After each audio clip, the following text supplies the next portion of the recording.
दोस्तों आप सभी का स्वागत है करंट अफेयर्स फंडा के यूट्यूब चैनल पर। मेरा नाम है विकास शर्मा। आपको बता दूं अभी जो भी टाइम बचा हुआ है आईबीपीएस पीओ प्रीलिम्स एग्जाम के लिए, मैं आपको जो लास्ट मोमेंट की स्ट्रेटजी बता रहा हूँ ना, ये आपको बहुत ज़्यादा फायदेमंद रहेगी। क्योंकि कई बार ऐसा होता है कि हम महीनों की जो मेहनत करते हैं, लास्ट मोमेंट पर जो स्पीडी प्रोसेस अगर हमें कहीं से मिल जाता है तो वो एक तरीके से मैं आपको यहाँ पर वो चीज़ बताने वाला हूँ। क्योंकि लास्ट ईयर का जो ट्रेंड है और इस बार क्या क्या चेंजेस हो सकते हैं, वो चीज़ों से भी आपको अवेयर यहाँ पर रहना है। देखो प्रैक्टिस तो ऑलमोस्ट सभी लोग करते हैं, लेकिन कई बार क्या होता है कि छोटी छोटी जो ट्रिक्स होती हैं और जो हैक होते हैं ना, उनसे आप औरों से आगे निकल सकते हो।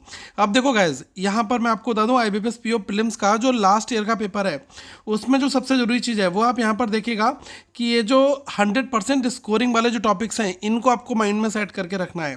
देखो मैं आपको यहाँ पर पहली चीज़ क्या बता रहा हूँ, 3 चीज़ें हैं सबसे ज़रूरी। वो क्या है आपका, एक है मिसिंग टर्म्स, ठीक है, मिसिंग नंबर सीरीज, दूसरा है आपका क्वाड्रेटिक, तीसरा आपका अप्रॉक्सीमेशन। कोई ना कोई एक ऐसी शिफ्ट होगी जहाँ पर आपको ये 2 सेट एक बार में मिलेंगे, मतलब 10 नंबर आपको मिलेंगे। या तो मिसिंग नंबर सीरीज आपका होगा, क्वाड्रेटिक इक्वेशन एक साथ में होगा 10 मार्क्स का होगा, या फिर मिसिंग नंबर के साथ में अप्रॉक्सीमेशन एग्जामिनर रख देगा, सिंप्लीफिकेशन रख देगा, या फिर वो क्वाड्रेटिक इक्वेशन के साथ में आपका अप्रॉक्सीमेशन रख देगा। तो मतलब 10 मार्क्स आपको यहाँ से 100% मिलने वाले हैं। और लास्ट ईयर भी हमने ये देखा था कि जो आपकी 4 शिफ्ट एक दिन में हुई थी, तो उन 4 शिफ्ट 2 डेज में आपका एग्जाम था, डे 1 डे 2 में, तो अप्रॉक्स यही लेवल था। तो इसमें इन्होंने मिसिंग नंबर सीरीज के साथ में अप्रॉक्सीमेशन पूछ लिया था, कहीं पर मिसिंग नंबर सीरीज के साथ में क्वाड्रेटिक रख दिया था। तो ये वाला जो है यहाँ पर इन्होंने सिनेरियो रखा था। तो 10 नंबर के लिए आप सबसे पहले यहाँ पर प्रेशर रखोगे एग्जाम में कि मुझे यहाँ से 10 नंबर खींचने हैं, डीआई के ऊपर बाद में मूव करना है, ठीक है। इसके बाद आप देखिएगा, क्योंकि टाइम 20 मिनट का है, क्वेश्चन 35 है, तो आपको बहुत ही स्पीड से वहाँ पर बनाने भी पड़ेंगे। अब जो दूसरी चीज़ मैं बता रहा हूँ, 2 डीआई। अब 2 डीआई में क्यों बोल रहा हूँ, क्योंकि पिछले बार जितने भी एग्जाम्स आपके अलग अलग शिफ्ट में हुए, इन सभी में 2 डीआई आपकी पूछी गई थी। अब 2 डीआई आ रही हैं तो मतलब 10 नंबर है। अब 10 नंबर के लिए अगर एग्जामिनर थोड़ा सा पेपर को मॉडरेट बनाना चाहेगा, तो वो क्या करेगा कि जैसे एक पाई चार्ट डाल दिया, फिर एक आपका केसलेट डाल दिया, ठीक है। या तो वो क्या कर सकता है, टेबलर चार्ट डाल दिया प्लस साथ में केसलेट डाल दिया। हो सकता है कि वो लाइन ग्राफ डाल दे फिर केसलेट डाल दे। केसलेट थोड़ी सी मैं कहूँगा कि अगर देखो देखने में तो कई बार अगर कैटेगरी बेस्ड आ गई या फिर बैंड डायग्राम बेस्ड आ गई तो आप उसको आराम से कर लोगे। लेकिन अगर उन्होंने थोड़ा सा ट्रिकी पैसेज डाल दिया तो उसमें आपके 5 मिनट लग जाते हैं। और मुझे लग रहा है कि अगर डीआई बनाने में 6 मिनट 7 मिनट तक अगर आपने खपत कर दिए तो वो इतना ज़्यादा वर्थ ही नहीं रहता है, ठीक है। उसकी जगह आप बाकी और क्वेश्चन जो 2-3-4 मिनट में आप उड़ा दो, वो क्वेश्चंस को ऑप्ट करना ज़्यादा ज़रूरी रहता है। अब अगर पेपर इजी एग्जामिनर बनाएगा तो वो पता है क्या करेगा, वो सबसे पहला काम ये करेगा कि आपको जो डीआई देगा वो कुछ अलग टाइप की डीआई दे देगा। जैसे कि एक डीआई आपको पाई चार्ट की दे दी प्लस एक आपको टेबल दे दी, ठीक है। ये सबसे फेवरेट पैटर्न आज के टाइम पर एग्जामिनर के हैं। लेकिन ये मैं कहूँगा कि पेपर एक्सट्रीम इजी बनाने की श्रेणी में रहेगा। लेकिन अगर उसने थोड़ा सा घुमाया तो ट्रिकी बनाने के लिए वो इस केसलेट को एंट्री यहाँ पर दे सकता है। तो आप अपना इस तरीके से माइंड सेटअप करो कि इस लास्ट डेज में हमें अपने जो केसलेट वगैरह है इसकी भी प्रैक्टिस करनी, क्योंकि एक हफ्ते का पूरा टाइम बचा है। मुझे लग रहा है कि आप अगर लगभग 5-5 7-7 डेली बनाओगे ना, केसलेट बनाने में ऐसा ज़्यादा टाइम तो लगेगा नहीं। अगर पूरा दिन भी दे दिया ना तो एक दिन में आप 10 डीआई भी बहुत आराम से बना सकते हो, ठीक है।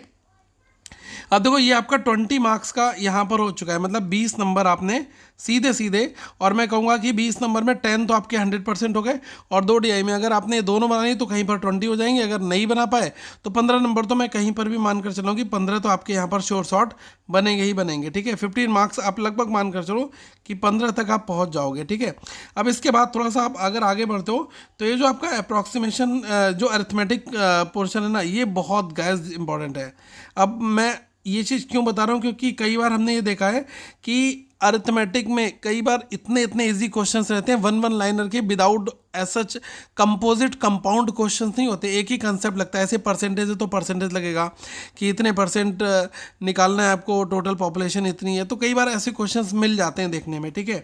तो आप ये मत सोचना कि ये बहुत ज़्यादा डिफिकल्ट पोर्शन है, इसको टाइम देना। और अगर आपने लगभग लास्ट के मैं कहूँगा 8 मिनट भी दिए तो 15 में से लगभग 8 मिनट में आप लगभग 10, 11, 12 क्वेश्चन तक आप बना सकते हो यहाँ पर भी, ठीक है। वन लाइनर के क्वेश्चन में कुछ नहीं होता, थोड़ी सी कैलकुलेशन की 30 सेकंड में भी क्वेश्चन आप उड़ा सकते हो। 15 क्वेश्चन आपके लास्ट ईयर एग्जामिनेशन में पूछे गए थे। अब टाइप क्या क्या रहता है, अब जैसे इन्होंने रेशियो पूछ लिया, परसेंटेज है, प्रॉफिट लॉस है, SICI है, टाइम एंड वर्क है, एवरेज एजेस हैं, ठीक है, बोर्ड एंड स्ट्रीम है, टाइम स्पीड डिस्टेंस है और मेंसुरेशन है। तो यहाँ से आपके रहते हैं। अब ये मत सोचना कि एक टाइप का एक ही क्वेश्चन रहेगा, कई बार देखते हैं परसेंटेज के 2-3 क्वेश्चन हो जाते हैं, प्रॉफिट लॉस के 2 हो जाते हैं, ठीक है, टाइम स्पीड डिस्टेंस का 1 रह जाता है, कई बार SICI के 2 क्वेश्चन हो जाते हैं, ठीक है, रेशियो के 1-2 क्वेश्चन हो जाएंगे। तो ऐसे करके वो अपने 15 क्वेश्चन की पूर्ति कर लेते हैं। अब गाइस जो चीज़ मैं आपको बताने वाला हूँ ना, ये बहुत इंपॉर्टेंट है। क्या क्या इंपॉर्टेंट चेंजेस जो है वो एग्जामिनर यहाँ पर पेपर में कर सकता है, ये आपको समझना पड़ेगा, क्योंकि ये एक ऐसी चीज़ है ना जो कई बार लोगों को एग्ज़ाम से बाहर भी कर देती है और लोगों की एंट्री भी करती है। अगर एग्जामिनर ने पेपर को बहुत ही आने वाली शिफ्ट में मॉडरेट टू डिफ़िकल्ट कर दिया, तो वो ज़्यादा से ज़्यादा क्या करेगा, डेटा सफिशेंसी को इंट्रोड्यूस कर देगा, 5 नंबर आपके यहाँ से बन जाएंगे, ठीक है।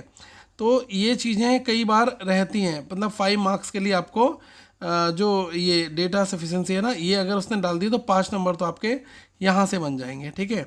फिर अगर उसने थोड़ा सा और पेपर को मॉडरेट बनाया तो क्वांटिटी कंपैरिजन Q1 Q2 डाल देगा।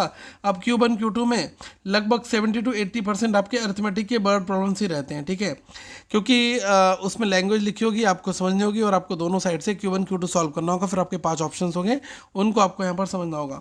अब अगर उसने बहुत टफ किया तो 3 DI डालने को भी 3 DI डाला जा सकता है पेपर में। हमने एक ऐसी देखी थी 2023 के एग्जामिनेशंस में, जहाँ पर उन्होंने क्या फॉर्मेट रखा था मैं आपको बता दे रहा हूँ। एक तो उन्होंने मिसिंग टर्म्स रख दिया था, मिसिंग नंबर सीरीज 5 नंबर के थे। फिर उन्होंने एक क्वाड्रेटिक इक्वेशन, ये आपके 5 नंबर के रख दिए। अरिथमेटिक के जो सवाल थे वो 10 नंबर के यहाँ पर रख दिए। फिर एक केसलेट DI था, एक आपका डबल वाला पाई चार्ट था और एक आपका टेबल था। तो ये कुल मिला के 15 नंबर कर दिया था। तो ऐसी सिचुएशन में लोगों का थोड़ा सा पेपर छूट जाता है। आता सभी को सब कुछ है, बट क्या होता है ना, पेपर लेंथी हो जाता है तो पेपर छूट जाता है। तो ऐसी वर्स सिचुएशन में ये ध्यान रखना, अपनी एक्यूरेसी पूरी ध्यान रखो और जो क्वेश्चन आ रहे हैं उनको बनाओ। इधर उधर की कोई भी फल्लेबाजी मत करना कि ज़बरदस्ती अटैम्प्ट्स अपने इंक्रीज़ कर रहे हो, ठीक है। पेपर बैलेंस फॉर्मेट में अगर आप पेपर बना कर आओगे, मुझे लग रहा है कि आपको मौका यहाँ पर मिलेगा ही मिलेगा, ठीक है। तो ये छोटी सी एक जो शिफ्ट है वो मैंने आपको यहाँ पर बता दी कि ऐसा ऐसा आप कर लो और बाकी अपनी अच्छी प्रिपरेशन करिएगा। करंट अफेयर्स फंडा के मोबाइल एप्लीकेशन को डाउनलोड कर लेना। यहाँ पर आपको बहुत सारे मॉक टेस्ट, आपको करंट अफेयर्स का A to Z जो IBPS के एग्ज़ाम के फेवरेट क्वेश्चन है ना करंट अफेयर्स के, वो हमने आपको PDF में प्रोवाइड करा रखे हैं। लास्ट के 6 मंथ की सारी PDF हम आपको दे देंगे, अलग अलग क्विजेस फॉर्मेट में रिवीजन कर सकते हो। डेली 10 क्वेश्चंस हम आपको एप्लीकेशन पर प्रोवाइड कराते हैं ताकि आप वहाँ से अपनी प्रैक्टिस अच्छी कर पाओ। 1 महीने के 300 क्वेश्चंस रहते हैं क्विज फॉर्मेट में। तो कंटेंट बहुत कुछ मिल रहा है, आप अपनी अच्छी तैयारी करिएगा और हमारे साथ बने रहिएगा। Thank you so much. अभी अगर आपका कोई डाउट है ना तो प्लीज़ नीचे कमेंट सेक्शन में पूछ सकते हैं। Thank you guys, have a good day to all of you once again.